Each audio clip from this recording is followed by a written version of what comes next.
Ia Male Ave. What's up, everybody? This is Jacob Warren asking you to like, subscribe, and share. Dave needs this. The Dave Hooker Show. A presentation of Off the Hook Sports. Objective insight, expertise, top guests. Available on YouTube, Apple, Spotify, and the Off the Hook Sports app. Download now for free. Also available on offthehooksports.com. I compute and obey. Now to Dave Hooker. Ready. If you don't have some chills on this Monday, then you may want to go to the doctor and get yourself checked out because it's game week. Finally, it is here. Last week, I know there were football games, and Caleb did a great job of picking those. Yeah, you don't have to. We don't have to go there, Dave. Yeah, very rough start.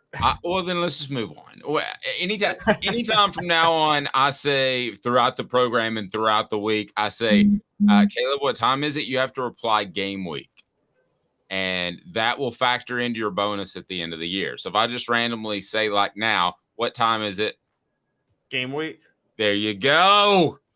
There you go. And I can't tell you how excited that we are. We launched last year, and frankly, it's a lot more than I thought it was going to be, and probably kind of bumbled a bit. But this year, we're ready to go with your print coverage or type coverage or written coverage of Tennessee's press conferences day in and day out. Inside looks at the Vols with Jacob Warren and Cooper Mays weekly.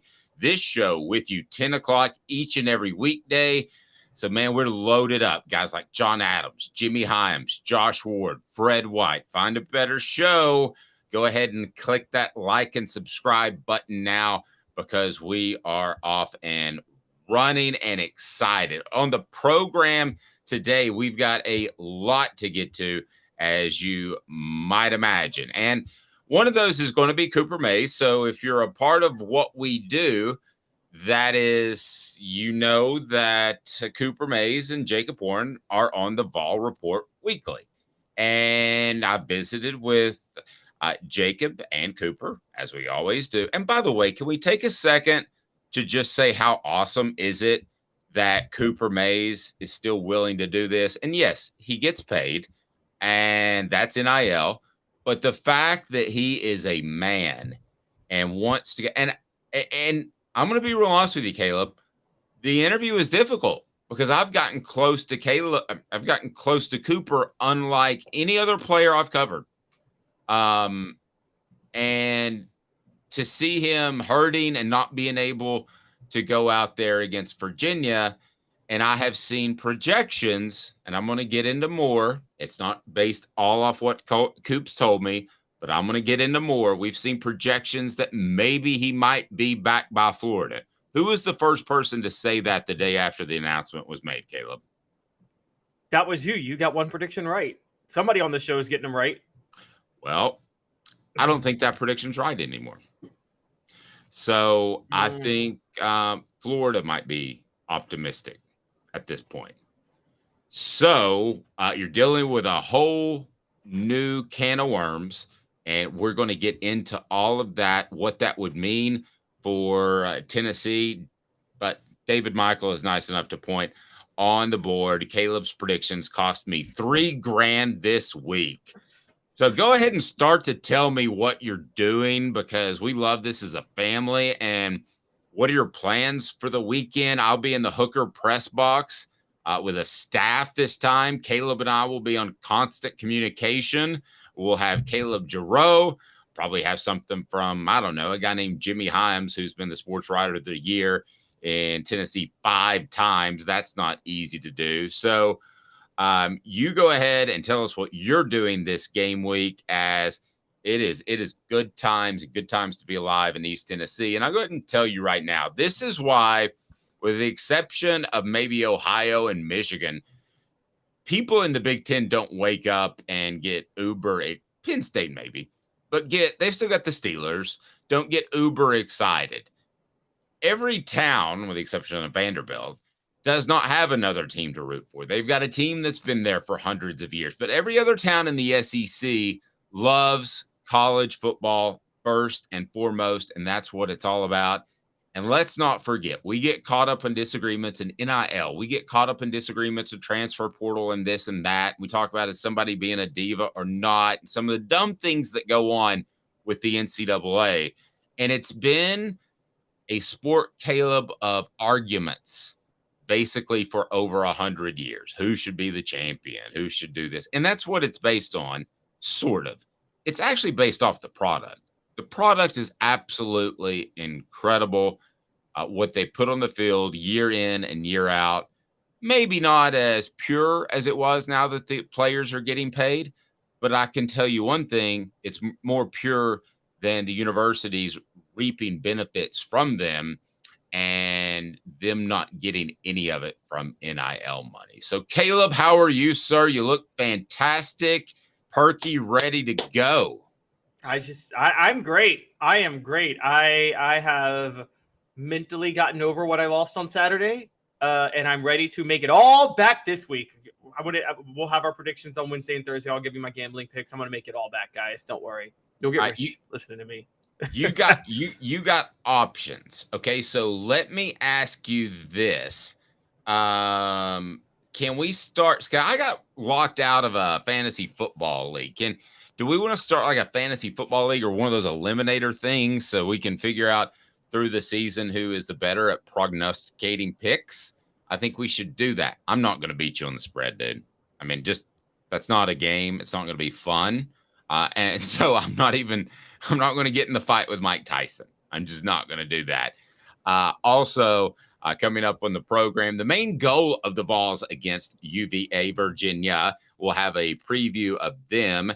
Today's tough question will be, should the Vols consider more neutral site games in Nashville for recruiting purposes? I got a weird feeling I know where my friend Caleb Calhoun is going to go there. Also, we'll have, is this the last season of college football as we know it with the 12-team college football playoff? I think that's kind of an obvious yes. So we've got a lot to get to.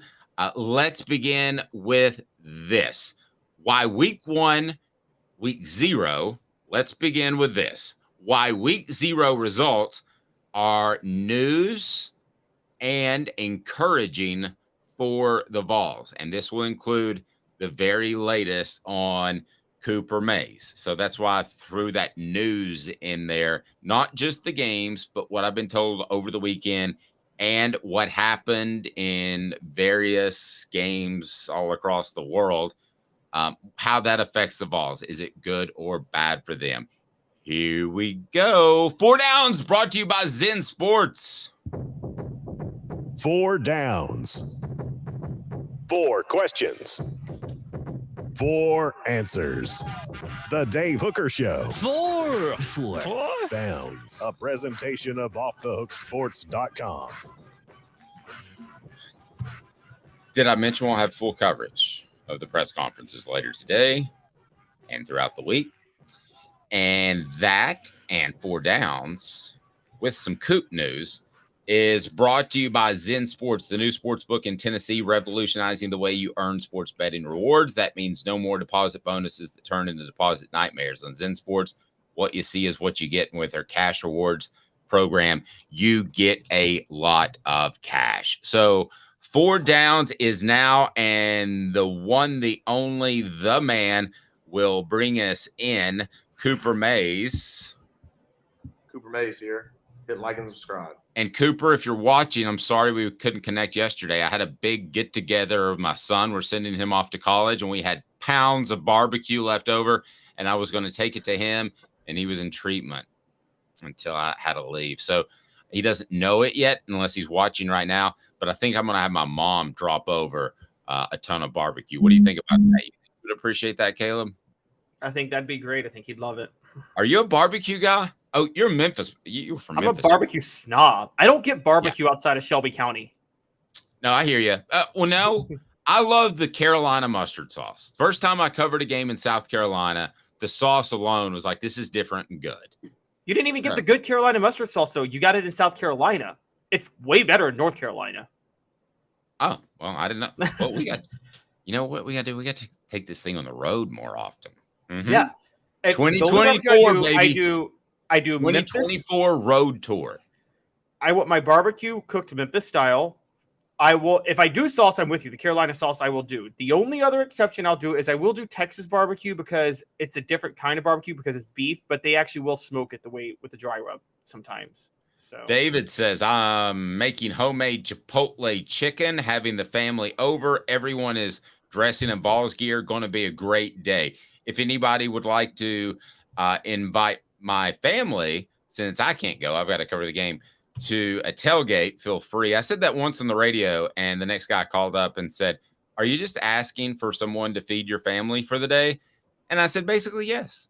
And so if you want to do that, let us know. All right, we're in 4 downs right now. Coop, call them out, and it's brought to you by Zen Sports. Coop here. First down. First down for Coop. First down. Notre Dame win proves Alabama doesn't have a quarterback. Okay, how did you get to this point, Caleb Calhoun? That's first down. I saw Sam Hartman in this system. This is a relatively similar system. Notre Dame has an offensive coordinator who got demoted from his last job. So they should struggle more offensively this year. And Sam Hartman balled out and was very efficient. Similar to how similar to how Drew Pines was against Navy last year, and significantly better than Tyler Buckner was before Buckner got hurt. And so what that tells me is that Tyler Buckner throwing 3 touchdowns and 5 interceptions and completing 55% of his passes had nothing to do with the Notre Dame scheme or the Notre Dame talent around him. Had everything to do with him being a bad quarterback. And that's who Alabama's hitching its wagon to this year. Yep. And we're going to turn it back to the SEC. And that is second down for Coop. Should help the Vols as well. Again, brought to you by Zen Sports, the new sportsbook in Tennessee, revolutionizing the way you earn sports betting rewards. That means no more deposit bonuses that turn into deposit nightmares. On Zen Sports, what you see is what you get. You get their cash rewards program. You get a lot of cash for a welcome bonus. Earn the unlimited 5% cash back on your betting volume for your first 15 days when you sign up with the promo code HOOK. That's right, unlimited 5% cash back. Keep betting and keep earning with up to 3% cash back on your betting volume every month after that, and refer friends to earn a percentage of their betting volume as cash rewards too. Zen Sports bringing the cash back to Tennessee. So if you bet big on sports, you want to be betting on Zen Sports. Zen Sports betting just got better. I mean, here's the thing you need to think about with Zen Sports. When you download that app, if you get 3% cash back, Caleb and I were talking over the weekend, you got to hit 52.8% of your games to cover the juice, the 10%. There you go. With your 3% cash back, you are good to go. So, what down are we on, Caleb? Second down. Yes. Did we play the sounder? Let's play it again. Cooper Mays here. Second down. All right. Vanderbilt's awful. Seems like we've said that maybe, 1 million times in our lives, Caleb. Yes, but worse than I thought. Because remember, Vanderbilt beat Hawaii last year 63-10. They finished last year beating Kentucky and Florida before losing to Tennessee. So you thought, okay, this is a significantly better team than 2021. Clark Lee should have them taking another step this year. They're getting Hawaii at home now. They should beat them by a lot more. They struggled to put them away. Now, I think that Tennessee was always going to beat Vanderbilt, but you always wonder if those lesser level SEC schools could be a bit of a threat. Well, no, Vanderbilt's not going to be a threat. They're not going to be a threat at all. So Tennessee can once again know that they will sleepwalk their way to victory over Vanderbilt this year. Well, and I think too that you're at that point where the talent differential is so different that it used to be Tennessee could sleepwalk and still get a win against Vanderbilt because the talent was so much better. So unless there's a Jeremy Banks type of South Carolina issue, and I don't even think that would do it the week before the game, I think Vanderbilt's on Tennessee's radar of concern, which should be a new bit, shouldn't it? The radar of concern. I don't think they're going to be for a number of years. What down is it, Coop? Tennessee center Cooper Mays here. Third down. Josh Heupel is no Lincoln Riley in a good way. What do you mean, Caleb?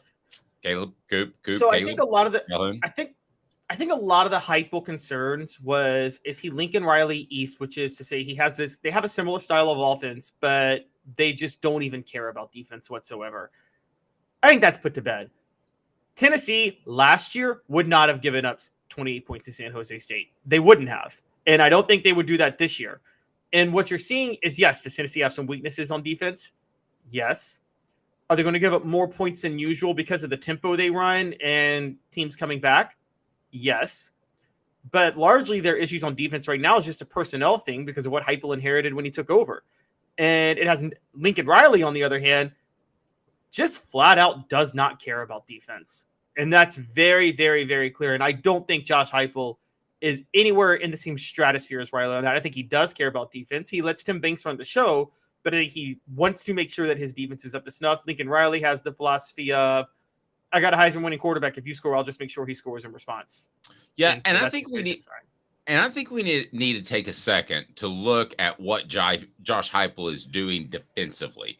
He is getting players there, but he's also utilizing a defense as is vertical and is going to create turnovers. So that complements his offense of getting a big lead. You'll see more of the 4 and 6 minute drives as Tennessee has the lead than you have before to give the defense a rest. We started to see that at the end of last year, but I don't know specifically what TCU's plan is or USC guys that run high tempo offenses, or you want to say Oklahoma.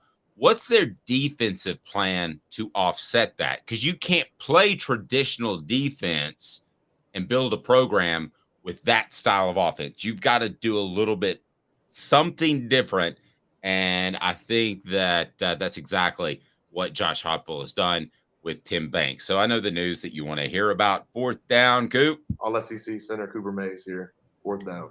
Okay, so this is a weird journalism arrangement that we have with NIL and Coop, and I do, and I'm going to respect the process if they don't want injuries out. So I want to tell you, this is not just based off talking to Cooper Mays. And by the way, his video, which you need to watch, and you can read a lot into that, is on our YouTube channel now. I think about 1,500 views already. And I don't know that Florida is really doable. And I think that Cooper Mays is a guy that Tennessee is going to miss for perhaps more than 2 weeks. If you made me bet right now, I don't think he's back for the Florida game. Caleb, that would be a big blow. So let's get into right now Cooper Mays and what his absence may mean, because he's not playing against Virginia. He's not going to play against Austin Peay. I'm not sure he's going to play against Florida. How big of an absence is that, Caleb? Because if you don't play in those games, and Cooper is as in shape as anybody out there, if you don't play in those games, you're not going to be in game shape. So what does it take you to get back in game shape, especially when they're not being pushed as hard in game week practice? This could be something that we talked about. 2 weeks is what Josh Heupel said. Well, that was last Thursday, and Coop's not back. This could be something that creates a half a season or a season-long problem. Your thoughts on how significant that could be? No, it's very significant. I don't care what they say in the press conferences. I don't believe that Ollie Lane is capable of stepping in at center and replacing what Cooper Mays brought to the table. I just don't. And I like Ollie Lane a lot. I think he's a fundamentals, intangibles, reliable, great guy. But he can't do what Cooper Mays can do. And also moving him over leaves a massive gap for Tennessee at left guard, because the thing about Ollie Lane is he was a utility player that you hoped you could just kind of plug in where you needed. You didn't want that to be at center. And so I think this is a big deal. I think the one thing that is positive out of this is that at least Tennessee, Dave, at least this injury happened. You hate to say this, but at least it happened early in fall camp. So Tennessee's had some time to work with the center quarterback exchange for 2 or 3 weeks now. So it's not like if Cooper Mays got hurt this week, it'd be a big issue, because you're going into game week. You want to prepare for your opponents, and all of a sudden you got to make a change at center. That would have been an issue. They don't have to do that. So I think fall camp is, because as you know, you've covered practices. fall camp is the time where you spend focusing solely on your team and where you can develop with chemistry. And chemistry is the word I was going to use. Go ahead. yeah, exactly. And so because this happened early, I think the one saving grace for Tennessee is that they were able to develop Ollie Lane more than when 2 years ago when I think Cooper got hurt in the middle of the season, and that caused some real issues. I completely agree. I think the offensive line is going to be okay as a whole unless Ollie Lane just really drops the ball. The guy that dropped the ball from a development standpoint is Addison Nichols. I was told by multiple people his toughness, his tenaciousness is just not great. There have been times where he's gotten beat by very lower level players, talking about borderline walk-on type players or guys that just should never be beating him, because physically he's not Darnell Wright, but he's probably the most physically gifted guy on the offensive line currently, and he hasn't come up. So he's the guy that's dropped the ball. But did Tennessee drop the ball? Because this is not a twisted ankle, and I think it's been widely reported that it's a hernia. I've known several people that have gone through hernias. Josh Ward can tell us more about hernias on Thursday. But that's something that seems like you could have addressed in June or July. I don't think you just crop up and have a hernia that puts you on the operating table. I believe that Josh Heupel has had one big misstep in his career at Tennessee. And this is an optimistic week. I'm not trying to bring anybody down, but can we all agree that playing Joe Milton ahead of Hendon Hooker was a mistake? You agree with that, right, Caleb? A huge mistake. Okay. If Cooper Mays is out an extended period of time, then that's got to be on Josh Heupel. This is not an injury where you turned an ankle. This was a hernia that cropped up over time, perhaps triple hernia, and you should have addressed it in July. Instead of him going to SEC Media Days and he didn't get to go because they wanted Joe Milton to go and they didn't want to put up a red flag by not sending the starting quarterback, they absolutely should have addressed this injury beforehand and had him more ready for, if not the beginning of fall camp, then throughout fall camp. Everybody makes mistakes. I'm not here to blast Josh Heupel, but this was a gamble to see if he'd be ready to go through the season. And like Caleb did over the weekend, the Vols crapped out. Do you think it was out of desperation because he knew how limited he was at center? Do you think he was just hoping, please, let's not it be a hernia, and maybe telling himself that it's not one because of how devastating it would be for Tennessee if it was like, do you think he would have had the same philosophy with, for instance, Squirrel White, knowing that Dante Thornton is behind him? Would he have hit it? Is that what you're asking me? Would it? Because some athletes do. I don't. No. Would Josh Heupel have addressed it? Do you think Josh Heupel would have addressed it more thoroughly in June with somebody like Squirrel White because he knows he has more depth at receiver, as opposed to Cooper Mays, where he was a little desperate to make sure Cooper Mays could play? Perhaps, or he was pushed to continue practicing and playing in the summer when he thought something was wrong, and they told him everything would be fine. Here's the thing for Cooper Mays, as a backstory, for those of you that don't know, I worked with his dad, Kevin Mays. That's how old I am. So Kevin Mays, I can't remember the year, I believe it was 92, is wrapping up a pro day drill.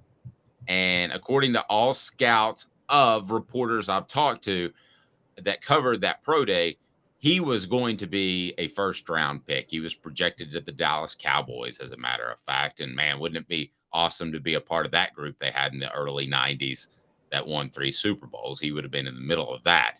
So that was the plan. And a guy comes up to him and says, hey, can you help me run through this drill? A younger guy.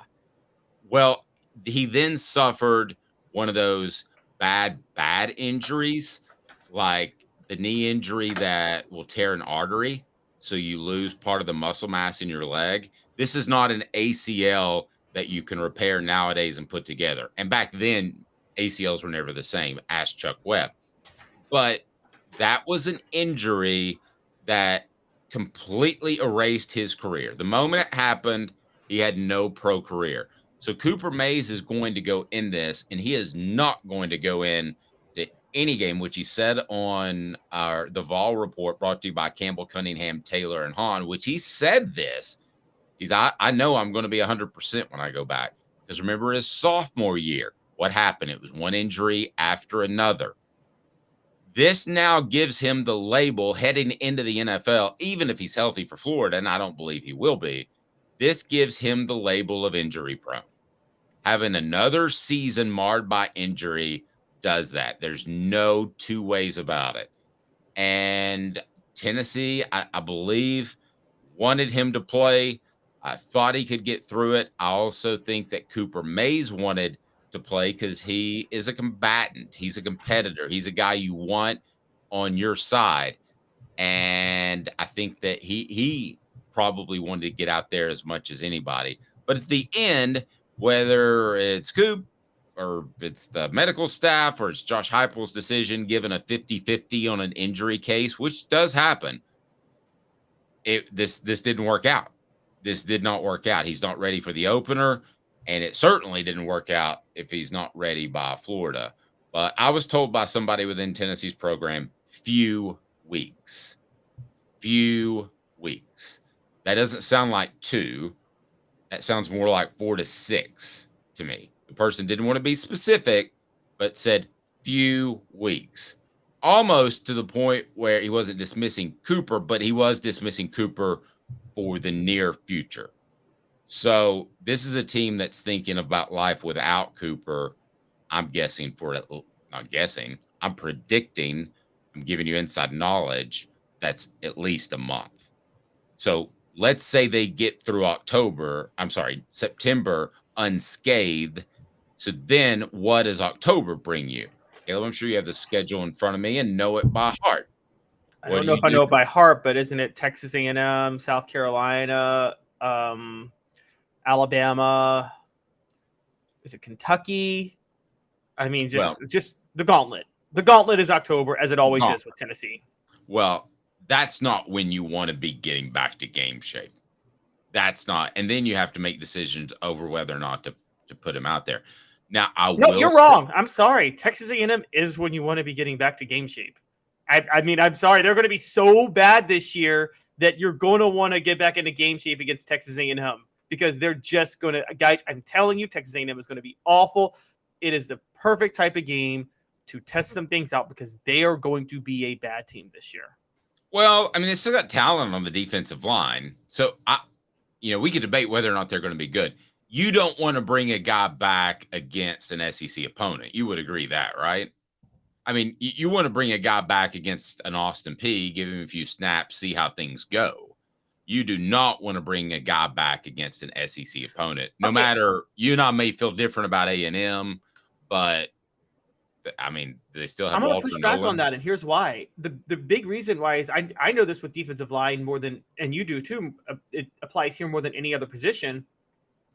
Effectiveness on the defensive line is so much just about how excited you are to play. And the reason I think Texas A&M is going to come apart is because they're going to be split down the middle, and then they're going to quit on the season.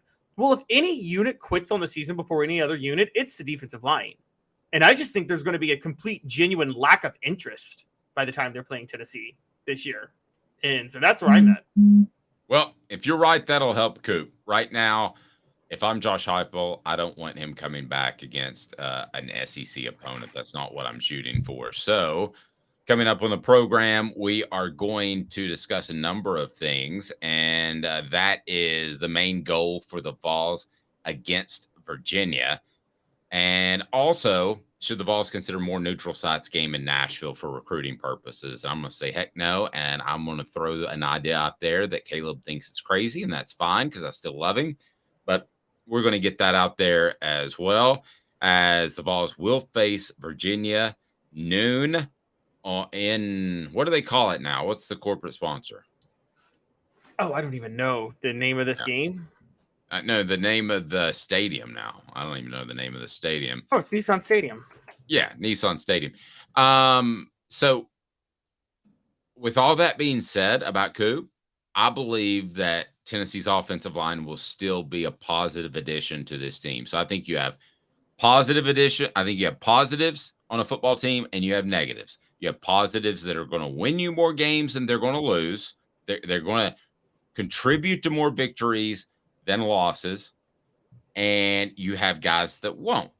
So I still like Tennessee's offensive line better than their secondary. So I'm not saying that it's time to panic and run around the streets and dogs sleeping with cats and cats sleeping with dogs and it's total mayhem, airplane reference. I'm not saying that at all.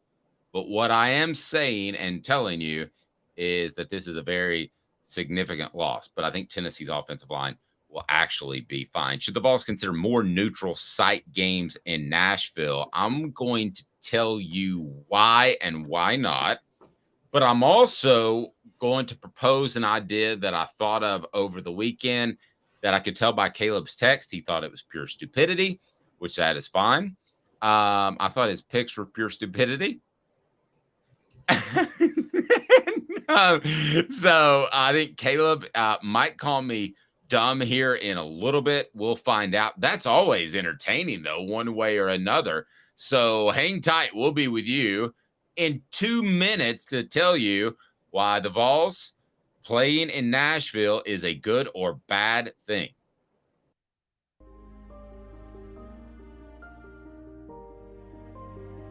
Our family has been creating one-of-a-kind pieces of jewelry in West Knoxville since 1986. Each piece is a combination of unique processes that bring your idea to life. Every day in our shop, a truly special item with a story all its own is being manufactured in our facility, bringing the history and family sentiment into a whole new generation of life. We're grateful that you chose us to be Knoxville's best jeweler, a title that we value and respect. Because to me, being a jeweler and owning a jewelry store are not the same thing. I'm Rick Terry. I'm a jeweler, and we want to be your jeweler. Kingston Pike and Campbell Station Road in the heart of Farragut, and downtown on Gay Street right next to the Tennessee Theater. Hi, Mike Davis here with City Heating and Air, reminding you to always dare to compare. Our team provides quality local heating and air service, installation, and maintenance across East Tennessee. We use only the best equipment like American Standard heating and air conditioning for your residential, new construction, or commercial needs. Honesty, dependability, and customer satisfaction have been the cornerstones of our business since 1961. City Heat and Air. Dare to compare. These mountains hold and defend a spirit far better than moonshine. A drink that holds flavor, that becomes necessity. A hard cider made and relished by folk who are as hearty as they are legend. A refreshment that can only be found in one place. With a taste that makes you say, give me 3 bottles of the good stuff. Tennessee Cider Company, where necessity can be found. What's up, everybody? This is Jacob Warren, asking you to like, subscribe, and share. Dave needs this. You're listening to The Dave Hooker Show, a presentation of OffTheHookSports.com. The internet is full of pictures of each and every one of you. Available on YouTube, Apple, Spotify, and the Off the Hook Sports app. Download now for free. Is there nothing you people can't do? Also available on OffTheHookSports.com. Travis says, I love it when we break things down on a scale of 1 to 10, because sometimes I think every show has hosts that are kind of saying the same thing and feel the same way, but they say it in different ways. And at the end of the day, you say scale of 1 to 10 concern, and they both say like 7 or 8. This happened to us on some topic, Caleb, last week, where we sounded like we were way different. At the end, we were pretty close. Travis says, Ollie Lane is a solid player. If Coop rates is a 9, Ollie is an 8. I'm going to disagree with that. I think Coop would rank as a 9.5 if you're an all-SEC preseason center, and Ollie would rank down around a 6.5, and he may be a 7.5 after I see him in Virginia. but given the fact that he is not as physically gifted as most of the other offensive linemen out there, I am not going to go that far that it's just a slight fall off. But again, I think the offensive line as a whole will be very good. Check out the conversation with Coop about his injury status. How about you Gen Xers stop using 1 to 10 as ratings? Madden has been using 0 to 100 now ever since the start of the 21st century. How about y'all join the 21st century? 0 to 100, not 0 to 10. Okay. Tecmo Bowl, brother. Tecmo Bowl. So I'm a Tecmo Bowl man, so I'm sticking with 1 to 10. Quick history on this. There's history on 1 to 10? There's a video of Bear Bryant basically inventing Madden ratings in 1979. And he basically told his players, he said, let's say on a scale of 100, 80 is about the best you can play. You might be lining up against somebody who the 85 is the best they can play, but because of your preparation, you play 85 that day, and the other guy hasn't prepared so hard, so he plays 75. I'm like, Bear's out here inventing Madden ratings 30 years before it's a thing. Yep. I always thought it was interesting how that game was delayed 6 years because he refused to allow it to be 8-on-8 football, but that would have been dramatically easier for the development of the game to have 8-on-8 instead of 11-on-11. And say, nope, I won't do it. Travis says our new listeners are so smart, and yes, they are. And I know you may have other things that you listen to in your routine, but if you want to know some real insight, this is the program to listen to, and I would stack that up with anyone. All right, so with Caleb Calhoun, I am Dave Hooker, and we're going to get to the main goal of Tennessee versus Virginia. What is the main goal for the Vols against the Cavs, who I still expect to show up in shorts and a basketball jersey, because I still continually think of them as a basketball school, because they basically are. What is the main goal for the Vols against Virginia? Today's tough question. Take a side. Take a stand. The Dave Hooker Show, a presentation of offthehooksports.com. I think the main goal is pretty darn simple. It's to get more snaps under this offensive line's belt, get game snaps under this offensive line's belt. I'm sure you've decided by now with Andre Keurig at left guard where Ollie Lane would have been, and you have Addison Nichols now. I think you've settled on your top 5. You've probably settled on your top 10 as far as your 2 deep.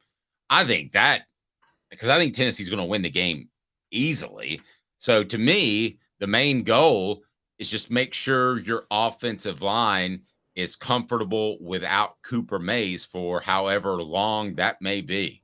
I challenge you to come up with one goal that is more significant than that, Caleb. If they walk away from that game, walk out of Dotson Stadium, and they say to themselves, the offensive line, man, we're pretty good, we're fine, then that's game one. I don't care if they won by 1 point.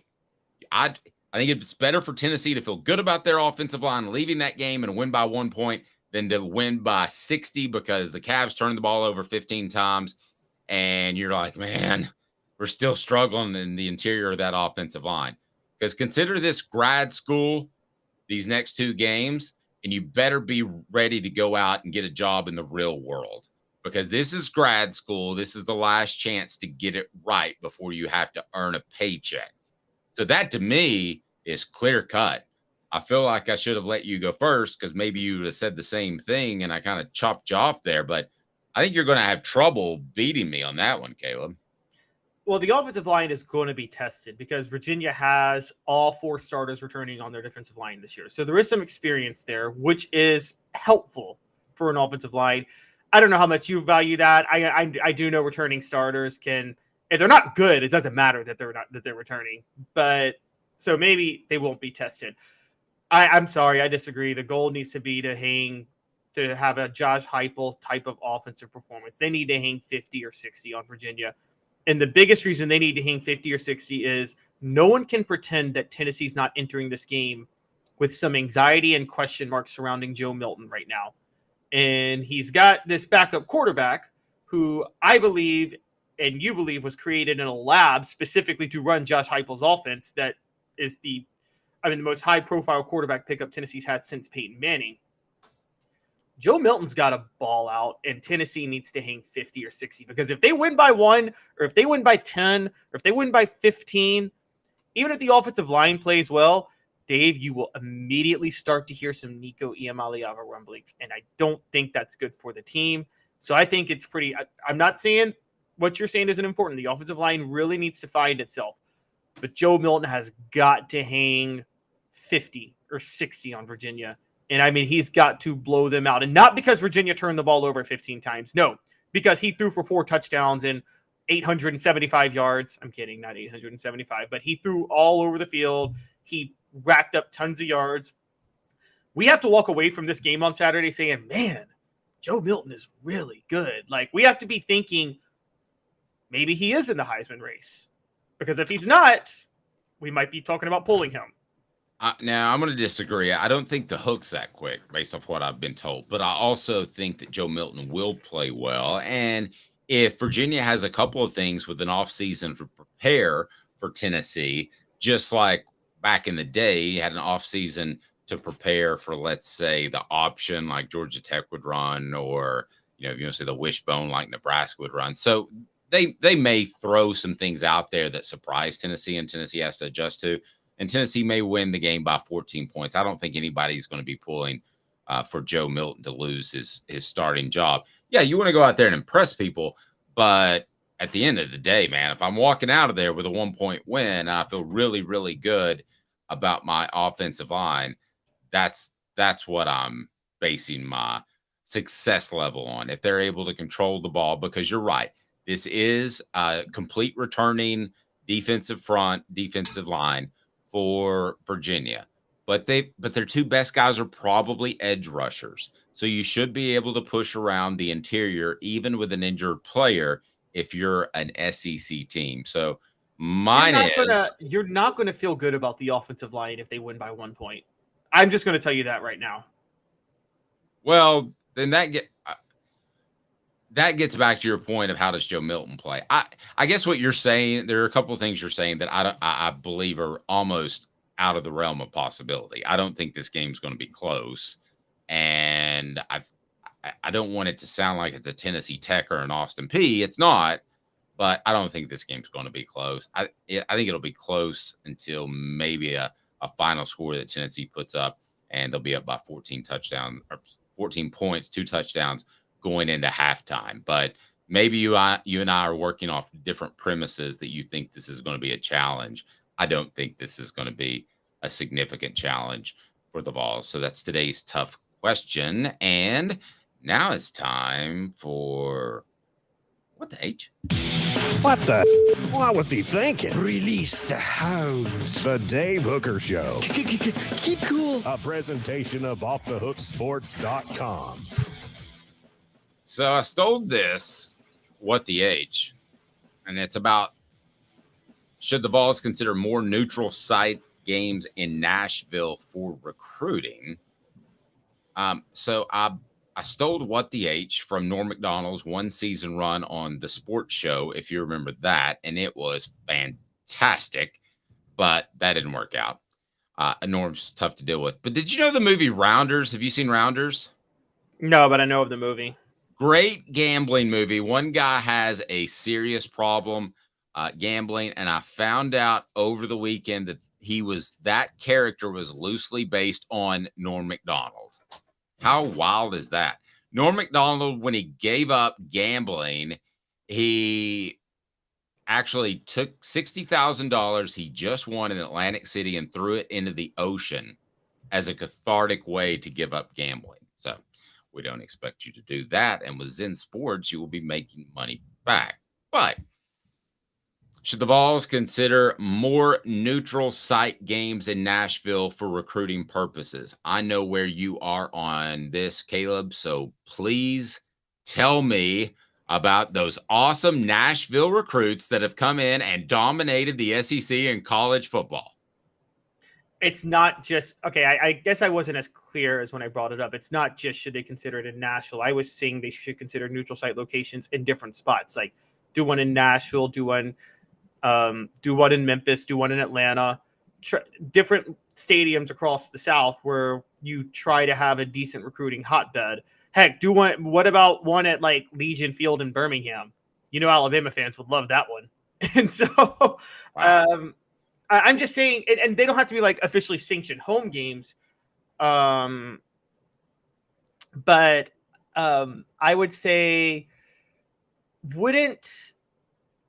for recruiting purposes, wouldn't it be a good idea to try to play a game in Nashville, Memphis, Atlanta, Birmingham, maybe even somewhere in Florida every few years to try to help with recruiting? I think Tennessee should consider that on a regular. Well, they have done that with a couple of different neutral site games, but like Bristol does nothing. Bristol does absolutely nothing for you recruiting. It was a gimmick. They shouldn't have done it. Yeah, it was a gimmick. It was a money-making thing, but they've done these neutral site games and they've scheduled home and homes to help in recruiting. But Caleb, I don't think that Tennessee really needs to do that anymore. And I think you put yourself in a position where if you schedule a Virginia, let's say 4 years out, and they hire the next Steve Spurrier, then you put yourself in a position to get beat. And neutral site games, I've had it. I don't like them in general. I don't like them in football stadiums. So no, I don't think they should do that at all. I don't think neutral site games have really any advantage inherent with them just because they're a neutral site game in a place that you want to recruit. So no, I don't think that's necessary. So here's my idea, and here's why it's awesome. How many service academies play football, Caleb? This is how it's scheduled on conference. Division 1, it's 3. Okay, and those are who? Air Force, Army, and Navy. Air Force, Army, and Navy. Here's what you do. You come out and you say, most people don't know that the University of Tennessee is retired for numbers because of men that were lost in World War II, men that's families for generations were never changed.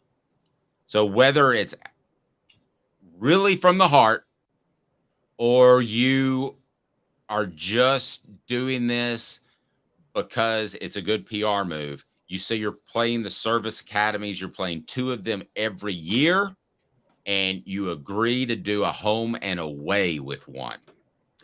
That would get big time coverage, big PR coverage. Caleb's looking at me like I'm crazy, and I get that. But you do a home and away. Maybe it's just one service academy a year, and you do a home and away. Again, Caleb's looking at me like I'm crazy. But that way, the service academy, thank you very much to those out there. I know there's a lot for your service. You give the service academies a shout out, the money that helps keep their program relevant, and you look fantastic from a PR standpoint, Caleb. I mean, fantastic. That's what I'm doing, hands down. That's the best idea ever made. Tell me why it's not. That is the worst, most asinine thing you have said since I've been doing this show with you over the past year. It is a terrible idea. And I'm sorry. I'm going to come off as the anti-patriot here. And it's not that I don't respect the service academies, but playing service academies does nothing for you. The home and home? Oh, wow. I get to go to Colorado to play Air Force, so I can really recruit that base in Colorado, guys. I don't care about recruiting anymore. I think the recruiting world has gotten so small with social media. Everybody knows you anyway. Well, wait, there's a bigger factor here. The service academies run the triple option. It is so hard to defend for that. And guys, go back in history. 2006, Tennessee beats the brakes off Cal to open the year. The next week they play Air Force. And the struggles of playing Air Force and defending that triple option is the reason that Inky Johnson suffered a career-ending injury in that game, and Justin Harrell suffered a season-ending injury. If those two play, Tennessee might be competing for the national title that year. Having to prepare for the triple option, I don't care if it's the first week, the last week, whenever, completely changes up everything you try to do defensively. And if you're in the SEC, you already got to work on preparing for elite offensive lines that you're going to face every single week in the SEC. And then on top of that, you have to add preparing for a triple option team before all of that. It's a terrible idea.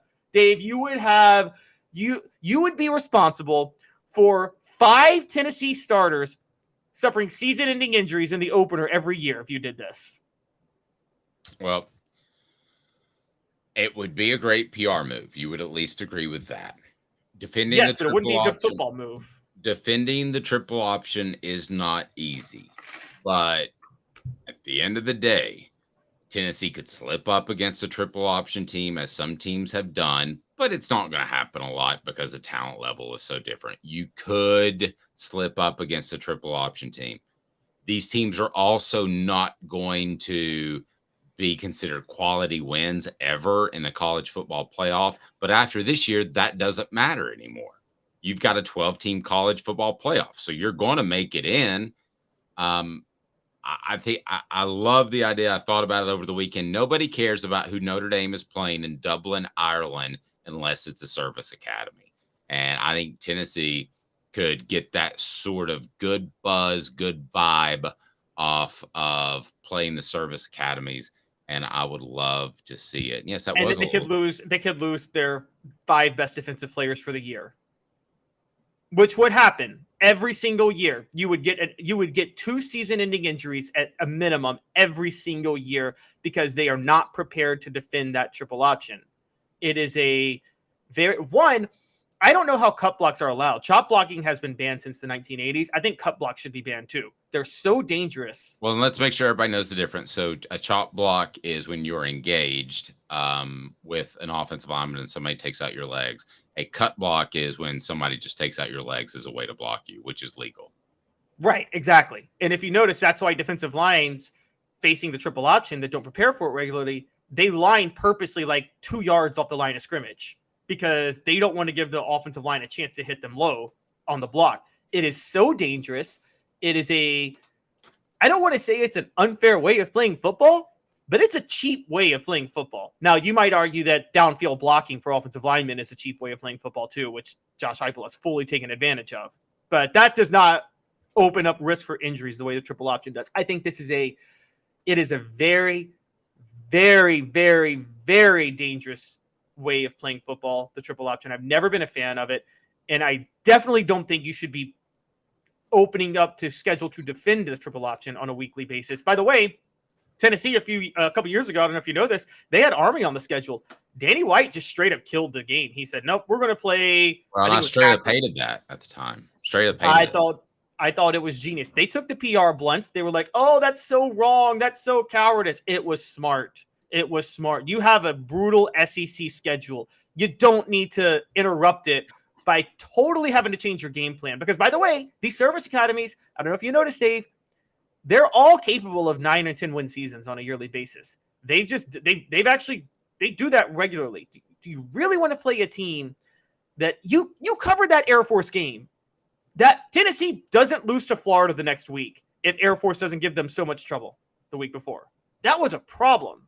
And again, Justin Harrell lost his senior year and Inky Johnson lost his career playing in that game. Well, but that had nothing. Inky Johnson had nothing to do with chop blocking. I mean, no, but when they do throw, it throws you so off that you do go full speed trying to lay somebody out a lot of times. Oh, I mean, Caleb, that's a reach. He's just trying to make a tackle against a bigger dude. What I'm saying is the concept in general, though, because it's not just the chop blocking up front. The whole switch of the offense has you totally playing off your game defensively, even if you were a defensive back. I'm sorry. You should always run from the triple option and accept being called a coward. I don't care. I don't care if they call you a coward. I don't care if they say you hate the troops or whatever. You could say, you know what? You may say that about me, but I'm trying to win a national title. No one's going to say that about you when you're holding up the national championship trophy at the end of the year. There you go. Totally disagree. But it was presented. I also think I think the worst thing college football does is give Army Navy a game by itself, a day by itself for the game. Are you kidding? We already have only so few weekends in college football, and you're going to waste a weekend with just this one game that few people care about? There. Sorry. Well, let's just say you've been called a communist on the message board. So if you're okay with that, that's fine. Tennessee plays Virginia, and that'll be noon in Nashville. And then we get to who will be Tennessee's best football player at the end of the year.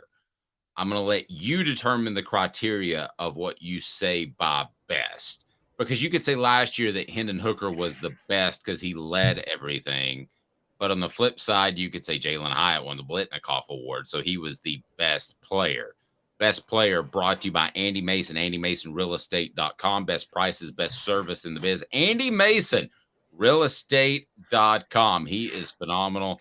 We love him. He's a part of my pending real estate transaction. I'm glad to hear that. Tennessee's best football player at the end of the year. I painted myself in the corner. I figured that out last week because I think Tennessee makes the college football playoff. So to me, it's got to be Joe Milton. If you have a quarterback controversy in the middle of the year, neither one of the quarterbacks are going to be considered the best player because Nico's going to make some mistakes when he comes in. Joe lost his job. The receivers, it's going to be spread out. I don't think Tennessee's defense, I think Tennessee's defense will be better. I don't think they have an impact player where you say he's the best player. I mean, based off my predictions, not yours, mine, I painted myself in a corner. I can't go anywhere but Joe Milton. If I think they make the college football playoff, which I predicted that they will, it has to be Milton by my own criteria. Caleb, who would you pick? It does have to be Milton if you're picking your best player, because otherwise Tennessee could be in trouble. But I am going out on a limb, and I'm going to say their best player this year is going to be Squirrel White. I think Squirrel White's going to be the one who, like Hooker last year was Tennessee's best player, but Jalen Hyatt got all the accolades at the end of the year. Right. I think Squirrel White will be the guy to get all the accolades at the end of the year this year. I'm supposed to disagree with you, but I agree. If you want to talk about the best player as far as electric and at the end of the year everybody's crazy about, it's Squirrel. There's no doubt about that. But Brew McCoy is the more important receiver out of that group, because I feel confident Tennessee could place Dante Thornton in that slot and be fine. I think they could lean on Jacob Warren if they needed to at tight end and be fine. But Squirrel has an explosion and something that nobody else has. But the guy that's going to move the chains is going to be Brew McCoy. He's the most important receiver on Tennessee's team. And I'm told by scouts he is the best overall player heading into the next level. And I believe it. I think the guy is powerful. He's impossible to press coverage. And then he's fast enough. He could be a little bit faster. He's fast enough to get open downfield, and he knows how to use his hands. It's slightly illegal, but he knows how to use his hands also to get separation. Travis says Brew McCoy might be the best wide receiver in the nation. He might very well. Squirrel White may still be the guy that everybody comes away and says, wow, that guy's fantastic. But the guy that's catching 12, 14-yard passes, 6-yard slants when you need 4, that's Brew McCoy. And he will be the highest drafted player going into the NFL that we know of. I'm not talking about like an Ethan Davis, a freshman that could blossom 2 years from now, but that we have good tape on. He will be the best player that goes into the NFL draft. But I gotta say Joe Milton, if my prediction holds true. I would be conflicted and contradicting myself if I didn't say Joe Milton. And Dave, let's point this out, because some people might come at you for what you said, but I agree with you on this, because you said Brew McCoy knows how to illegally use his hands. Well, part of football, part of a skill in sports is being able to cheat a little bit and not get caught on a fundamental level. And I mean, what I just said, if people aren't taking it the right way, let me just clear it up. That's a compliment. Yeah. And I remember Lane Kiffin said this years ago, and he's right. The best offensive linemen are always moving before the ball is snapped. They're just not caught. And Michael Jordan in the NBA actually teaches players at his camps how to get away with pushing off when you're driving to the basket and not get called. And that's a skill. That's the skill with receivers. How to push off but not get caught pushing off is a very, very unique skill. And sorry, that's how you do it. how to sell how to make a pitch look like a strike as a catcher with the way you catch the ball in baseball. A skill. How to sell getting hit as a punter and drawing or rubbing the punter penalty. I mean, these are skills, and I'm sorry, like that's what you're right. Brew McCoy is actually very good at that. Message board said he's a better Jawan Jennings. Great comparison here, but nobody's exactly the same player. Jennings probably a little bit faster. I don't think Tennessee's had a receiver as physically strong as Brew McCoy, at least not one that I can remember. Maybe and Jennings has the best intangibles of any wide receiver that's ever played football. Intangibles. You want Jennings? him in your you want Jawan Jennings in your foxhole. I didn't like the whole going off versus Vanderbilt and showing up and saying it's time for me to play quarterback, but nevertheless, I did because the coaching staff was liars. So, well, as we've learned, that is the truth. So I think Jawan Jennings, to me, is a really good comparison. Brew McCoy, though, slightly more physical and probably not quite as fast, but we'll see. I think he's also deceptively fast because he's not a long strider like a Jalen Hyatt was. And I think that he also is a guy that is probably going to time pretty well when he works on it. And here's the other thing that's so cool about Brew McCoy. I wouldn't say what I'm about to say unless it was true. I've not had one person say to me that Southern Cal transfer, has he been a malcontent in any shape, form, or fashion? And they've confirmed that. None of that. Just like I've heard none over the offseason that Joe Milton has been struggling. I've heard zero of that. So I think that I think Tennessee's in good shape with Brew McCoy. I think they've got a guy that can dominate a game, even though that might not mean 200 yards of receiving. He is their best player on the football team. And I'm with more the Kelly Washington comparison than the Jawan Jennings comparison. And it's funny because you cover Kelly Washington and people thought he was a head case, and maybe he was, but you know what I'd never heard anybody say about Kelly Washington? I feel like no one denied that he worked his tail off when he was healthy, when he was at Tennessee. He was a bad teammate in the beginning, but he tried to get it right. And I will tell you this, that's a better comparison actually than Jawan. But I will tell you this, I asked a trainer, I said, who are the 3 hardest workers since you've been here? And it was Johnny Long, who had been there for like 25 years. And he says it's Peyton Manning, Jamal Lewis, and Kelly Washington. And there were about 3 guys that were cancers on that program, and he was there. And he was not one, and he wasn't even close to that as of the LSU game. Remember, he went around and patted every offensive lineman on the head after the offensive lineman didn't like his celebrations and stuff. He came on too strong. He knew that, but he was selling his brand. Nowadays, if he did that and he was on the cover of ESPN, the magazine, as the future, and they held a Photoshop for him, I think everybody'd say, good job marketing yourself.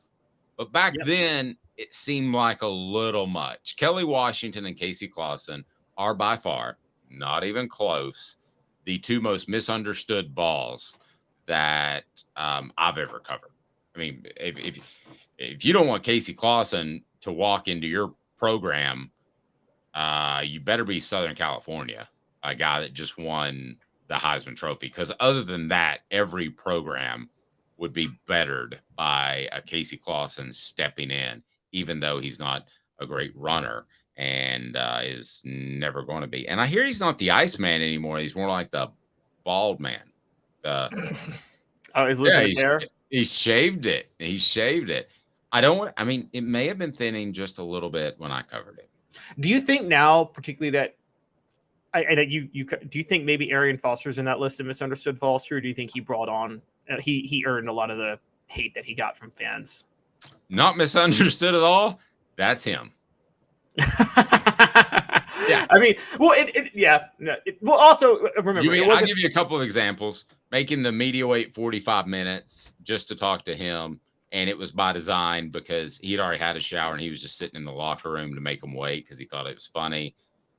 Coming out with the pro football is fake. I mean, all of this stuff. He's a weird bird that you hand the ball to.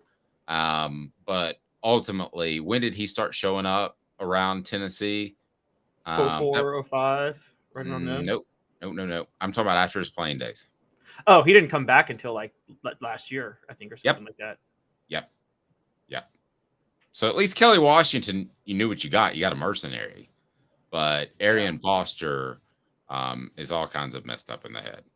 And I say that knowing that he wants to fight me, and he's called a radio station before and challenged me to a fist fight, and I passed. And that's why I'm still with you here today. I may be opinionated, but Caleb, I'm not stupid. How Tennessee will be affected with the college football playoff, and is this the last year of college football playoff as we know it? I don't think that's too strong of a statement at all. 90 seconds with Caleb. I'm Dave, Off the Hook Sports. Before Candace, I was really heavy into the drug culture. I was selling drugs. I was just constantly in pain. I was missing like a good support system in my life. Candace has given me everything that I need in order to successfully have a wonderful recovery, in order to have a life that I didn't even know was possible before. And it's not just about me anymore, and I love that. I absolutely love it. You can take your life back. Call Cadis today. With all that sun, sand, and salt water, the beach is a very relaxing place. Unless you wear contacts. Ow! Open your eyes to the best the beach has to offer with LASIK vision correction from Campbell Cunningham Laser Center.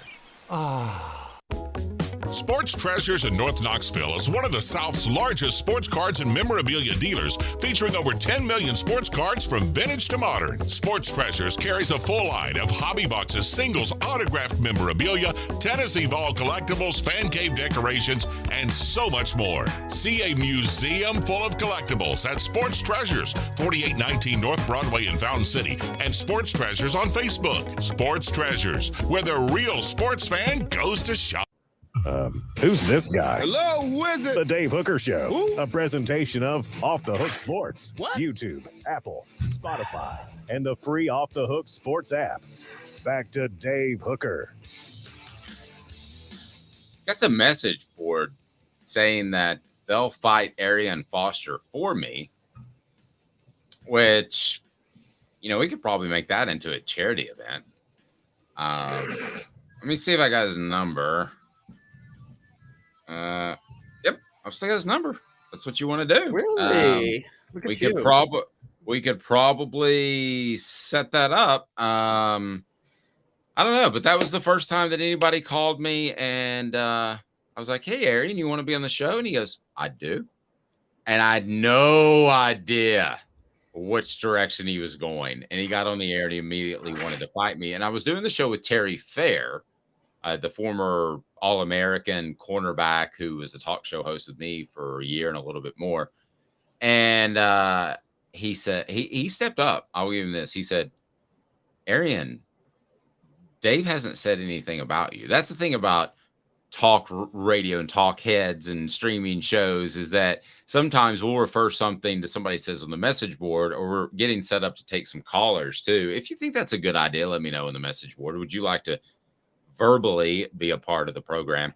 But oftentimes, Caleb, you will find that stuff that either I say or somebody else says will be attributed to you, and they will call you and they'd say, "Why do you think Tennessee's an 8-win season, 8-win team this season?" It's going to happen. Just get used to it. It's Jimmy Himes used to start so many conversations with people on remotes is with, "No, I didn't say that." And he said it very patiently and nicely. And he would say, "Here is what I said." And Jimmy's the guy that remembers everything he said from like 1993. So that's, well, maybe we'll get a Paul Fonbaum moment, and someone will call in and admit to breaking the law because they were so mad at the other at their rival for beating them and propelled them to national stardom, like Harvey Updike did for Paul. Do you realize for a second, Caleb, what we have going on here? John Adams, the best columnist in the SEC. It's him or Mike Bianchi at the Orlando Sentinel, from what I read regularly. We have not just UT SEC, but we have Jimmy Himes, who is the ultimate sports journalist. If you were to create one in a lab like Nico for a quarterback, it would be him. We have Josh Ward, entertaining, best, I don't want to call him up and coming yet because he's well established in his mid-30s. And then we have Fred White, who has been the most successful talk show host ever, as far as a former Vol. Who else? Who else is as good? No offense, Eric Ainge and Brett Smith. No offense to them.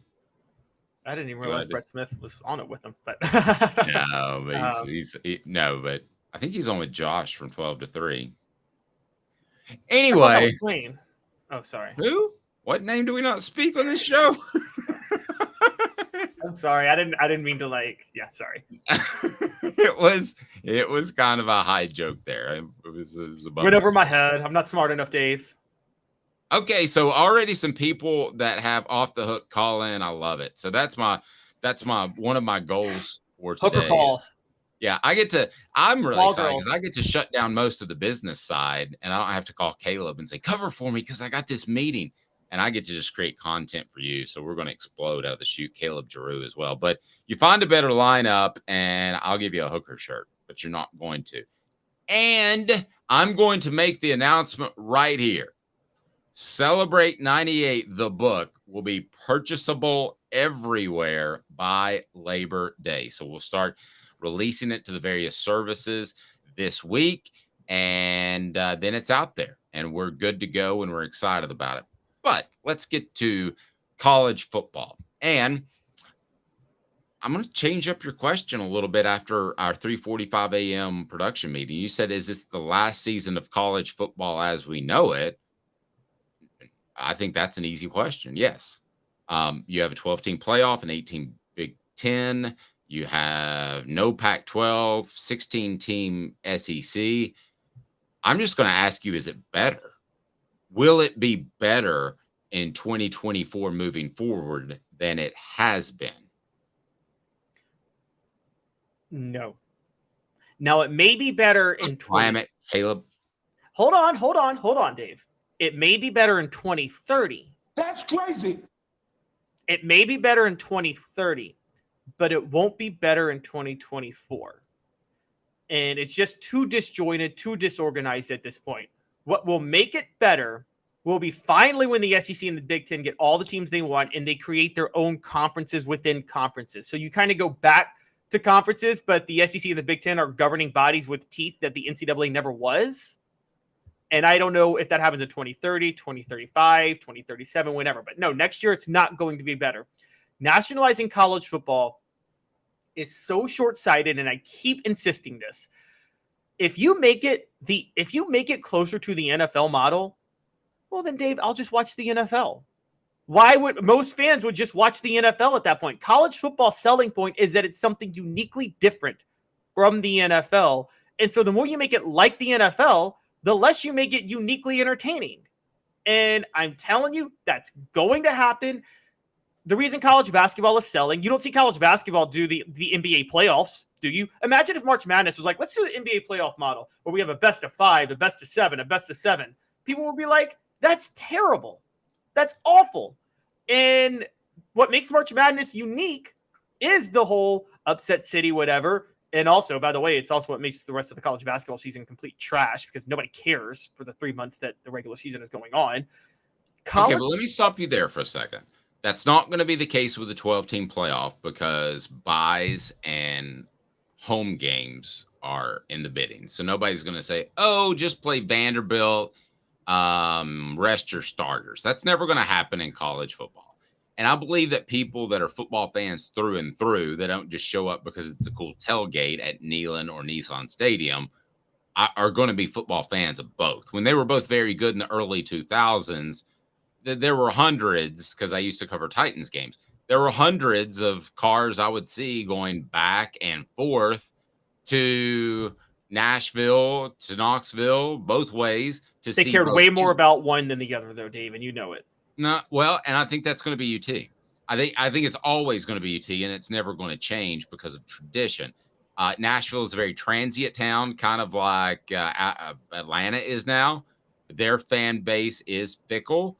Yes, they want to see the Titans do well, but they might be Bears fans because they moved in from Chicago. But I can tell you, talking to programming guys in that area, when Tennessee won and took over, it completely changed the way they programmed their station, and they had record numbers. They went from covering Tennessee 20% of the time to more like 50 or 60% of the time. So not worried about that whatsoever. The only thing they could have done that would have screwed everything up is not found a way to make the regular season important all the way through. They found a way to do that. We are constantly, you and I specifically, but media criticize a lot, do we not? Mm-hmm. I think the 12-team playoff is masterful with the buys and the home games. I think it keeps you playing hard until the end of the year. So I think what they did is great. I think it's going to be phenomenal. I think being able to lose a game and still early in the season and still being talked about being part of a 12-team playoff is going to create even more chatter than back in the days where if Tennessee or Florida lost, they were pretty much out of the running for the SEC East, the SEC, and the national championship. I think it's going to change things tremendously. I think you'll see better football being played because of that, of guys knowing that they can still get in the playoff and they're not just playing for a meaningless bowl game. Let's face it, South Carolina was the exception to the rule last year, weren't they? I mean, they were pretty much in the tank, and what did they do? They beat two very good teams, two top 10 teams in Tennessee and Clemson. But how often does that happen? I mean, that's an aberration. Teams throw in the towel when they know they're going to a bowl game. I love everything about it. I think it's going to make it better. I've long been a proponent of this, and I'm incredibly excited. So coming from one, and I hear you out there, Rocky Top Tom, the regular season does matter. Playoffs will not kill the regular season importance. I think what they have done is absolutely made the sport better. And I cannot wait for the excitement next year when we're talking about what 12 teams should make the playoff. The only hole in their whole argument is that you're going to have a lot of 12 versus 5s and 11s versus 6s because the first 4 teams get a bye. The way they're seeded, you're going to have a lot of blowouts. Just like you do now. Let's say LSU was the 5th team that got in. So look up for me on AP who was the top 12 team to finish the year. You don't even have to go regular season. I think it'll prove my point. But so you're going to have a very, very good team at 5, and there's going to be a significant drop off to 12. There will be some upsets. We saw that with Cincinnati. Cincinnati can get in there and do some stuff, but it's not going to be consistent. So who was 12 last year to end the entire season?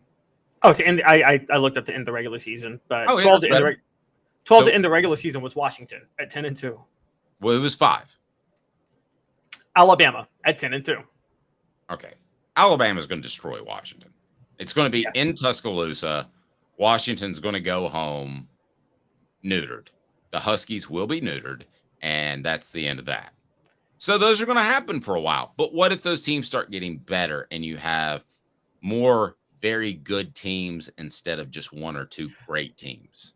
But, okay, look, if it was 12 and you had 128 teams in college football all competing for 12, I could listen a little more. But it's going to render it irrelevant because we know, as it should be, all the wild card spots are going to be reserved for the SEC and the Big Ten. So there's going to be less pressure. There's never going to be, I'm sorry, the greatest moment in college football history to me, and Dave, you can disagree with me. I think the greatest moment in the history of the sport was the 2013 Iron Bowl, Alabama-Auburn. The Auburn kick 6. That there was not a moment in the history of the sport that tops that moment. You watch that kick 6, and I didn't even. Vern Lundquist, to his credit, was interviewed about it. He said, "We didn't even comment for 2 minutes after the game. We just let the spectacle of the sport take care of itself because it was the greatest spectacle anybody ever saw, and it encapsulated the greatest of college football of what we loved." That kick 6 is totally irrelevant.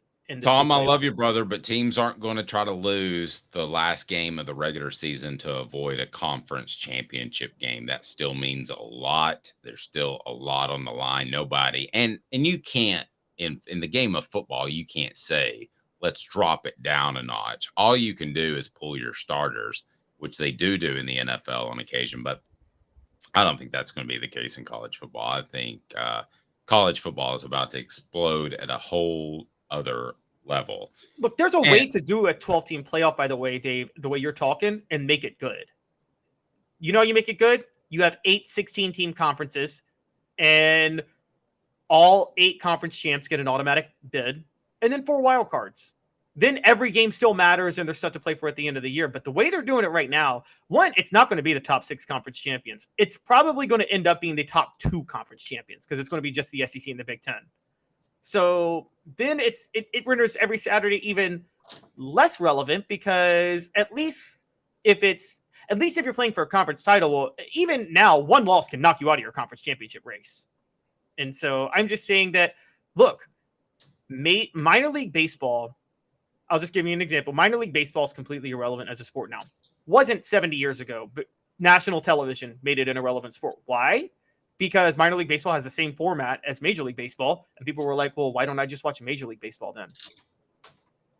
Well, now, I think we're talking about 2 different things. I mean, I understand that the elite athletes are going to be at the NFL level, but there's still enough nostalgia and enough kinsmanship to your team that's going to carry over that. And I don't believe for us. What about people that are born after this, though? For us, yes, but what 50 years down the road when we're all dead and gone, or hopefully 70 years, whatever?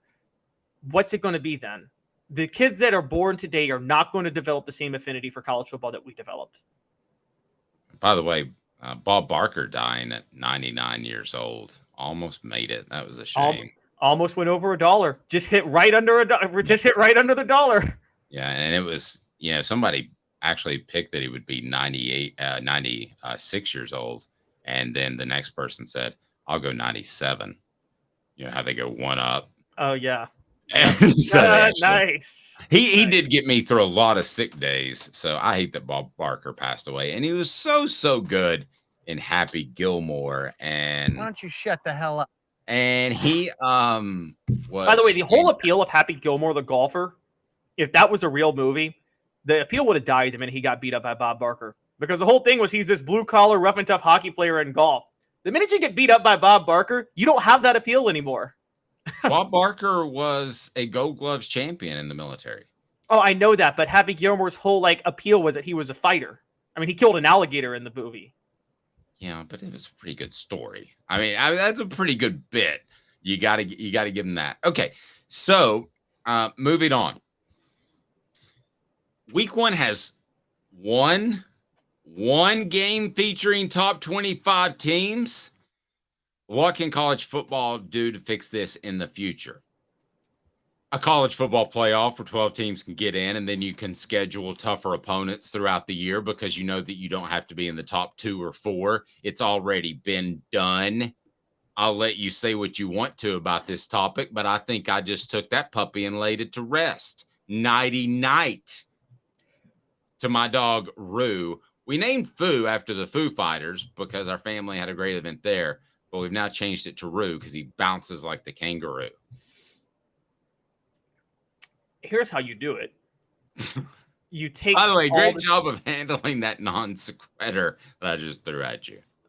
College football should step in and just say the first game of the year on Saturday should be a rematch of the national title game. Every single year. The first game should be a rematch of the national title. I know that's Georgia TCU this year. I get it. But most of the time, it's not going to be Georgia TCU, right, Dave? That's not going to be a thing. So you can't do that, Caleb. These schedules are made years in advance. And by the way, you want to talk about your neutral site games. I hate the neutral site games, but if I'm Tennessee, I'm calling Southern California because imagine those 2 offenses going against each other. And I want to recruit in LA. I'm like, let's do a home and home because guys, you could lose a game in September and still make the college football playoff. Virginia is about the dumbest opponent that you could schedule because I don't blame Tennessee for Virginia. Well, let me finish this. Okay, Virginia is the dumbest opponent you could schedule because in a really crazy year, they're good enough where maybe they could upset you. And if you're in a down year, which Tennessee's not, that's the worst type of opponent for me. You either go absolute low level like Austin Peay. I like keeping the money in state. So MTSU, those type of teams. Or you go with elite that's going to get you more coverage or the recruiting area. But oftentimes those two ladders serve the same purpose. So I don't think they have anything to fix. I'm perfectly fine with this. I'm perfectly fine with seeing teams play slightly lower level opponents, and I'll be able to judge them. I don't want to say preseason. It's not. Stadiums are still going to be full. The electricity is going to be fantastic. That's the nostalgia of the sport. Don't fix anything, NCAA. Don't listen to Caleb. Do not do it. You suck. College Another football. Happy Gilmore reference. Rest in peace, Bob Barker. The start of college football is like Christmas. Okay. And this is like if you wanted the new. It's not. It's like Hanukkah. You get a present every day for, I'm not Jewish. 8 days. 8 days. 8 days. That's what it is. What's wrong with that? You get a present. Right, but at least the present may be something you wanted. This is like if you wanted the Xbox for one day of Hanukkah, and instead you got like a rubber glove. Okay, so I mean, it's that's what this is. Fans are totally cheated. Fans are totally being cheated out of this. This top 25 game, Florida State LSU, it's not even on Saturday. It's on Monday. Now, the Virginia game, I'm going to give Tennessee a pass. If you remember, they had Oklahoma scheduled for this, and the SEC stepped in and told them, you guys got to cancel that series because Oklahoma's joining the SEC. So Tennessee rushed to add Virginia. That was not who they wanted to add. But I'm sorry. I got to be honest with you. This is ridiculous. There needs to be a way. Maybe the NCAA, or not, it's whatever governing body of college football exists in the future, steps in and tells every team, you clear your slate for Labor Day weekend. We'll set the games for that first weekend. We'll set the games. I want the season to start with a bang. I wanted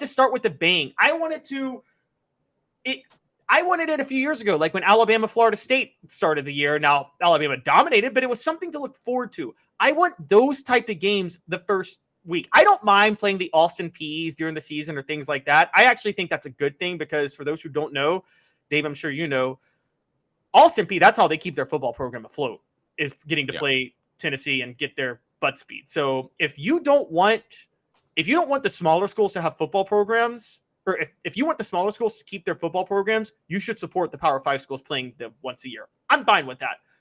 The first week, though, the first weekend of the season, with all the hype, I want some great, great matchups. The two best matchups this weekend aren't even on Saturday. One is Florida and Utah. That's on Thursday. Although you may not think that's a good matchup. You may think Utah's going to blow them out. I don't know, but I think it could be a good game in the Swamp. And the other is LSU, Florida State. I don't think that's going to be a good matchup. That's LSU going to blow them out. But the rest of the weekend is just, I mean, Dave, look at the slate of games. Take out the fact that we're covering Tennessee and take out the fact that it's just college football. What is a game this weekend that you're just, man, I can't wait to watch that game to start off the season? All of it, all day. No, really? No. Portland State and Oregon? You ready for Portland State and Oregon? Yeah. I mean, that's the thing about college football is it's not like the NFL. It can change so much. So, in the NFL, you have a Ben Roethlisberger that's around for like 80 years.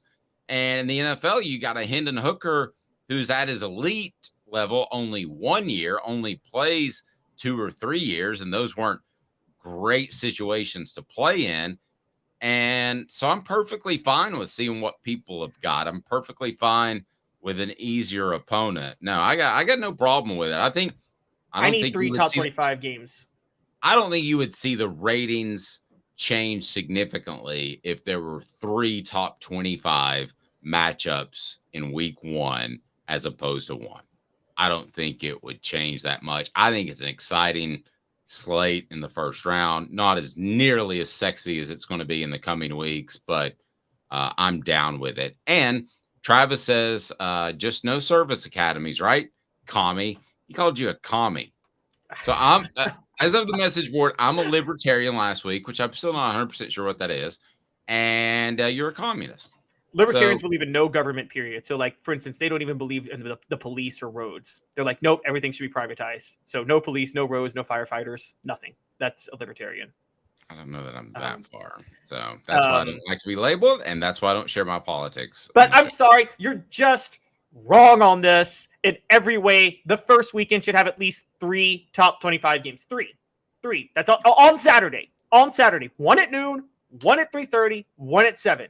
Now, all those other fun games, fine, mix them in, but I want 3 games that are just fun to look forward to. I don't hate that, but I don't have a problem with it not being there.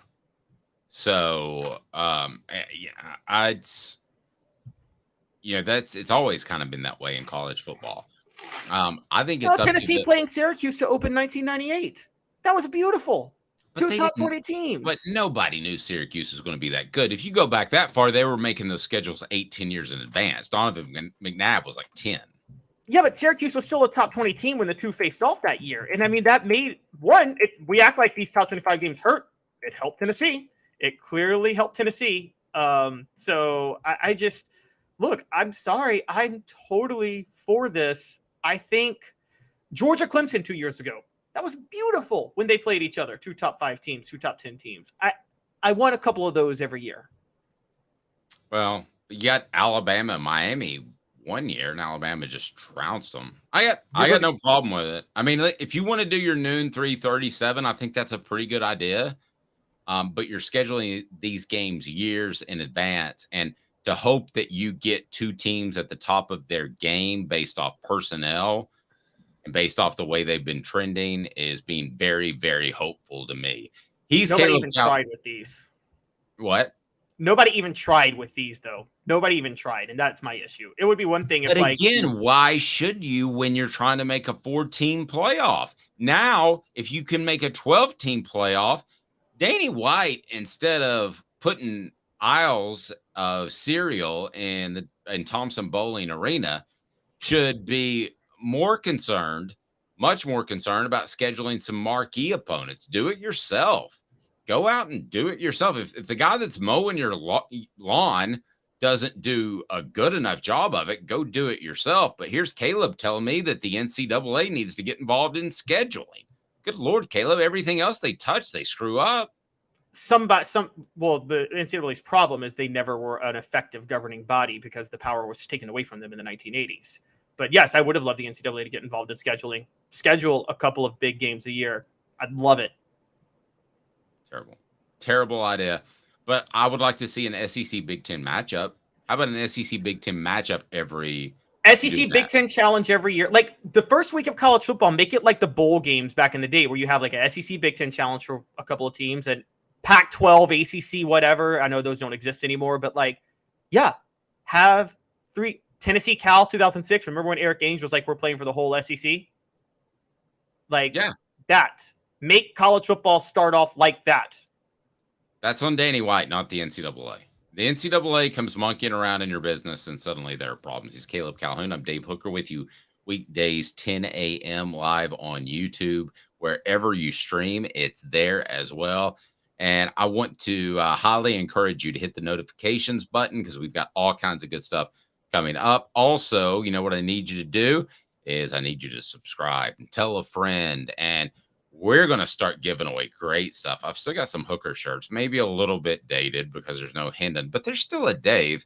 And also going to have the opportunity to give away some Celebrate 98 books. It's Celebrate 98, the untold stories behind Tennessee's 1998 national championship run. And I hope you enjoy it. Caleb, for goodness sake, he's like, you better enjoy it because I filled in for Dave a lot when that guy's been working on that dad blame book. But Caleb, you get a free copy. How about that? Sounds good to me. Are you a quick reader? Yeah, I can read pretty quickly. I'm a quicker writer than I am a reader. I will say that. I'm a much quicker writer. I am too. I think within 5 years, I will have written more books than I've read. That's my goal. Wow. A lot of okay. No, it's not a lot of books. Yeah, I couldn't do that. No, I mean 5 books and I've topped my reading mark. I'm not a book guy. I read periodicals all day, but I'm just not a book guy. Travis says hookers will never go out of style. No, they won't. So, man, we're excited. It's game week. He's Caleb Calhoun. I'm Dave Hooker. Hit that notifications button on subscribe and like. And don't forget, we're with you live at 10 a.m., and it is going to be an absolutely fantastic football season. John Adams of the Knoxville News Sentinel will join us in his regular spot on a Tuesday. For Caleb, Dave,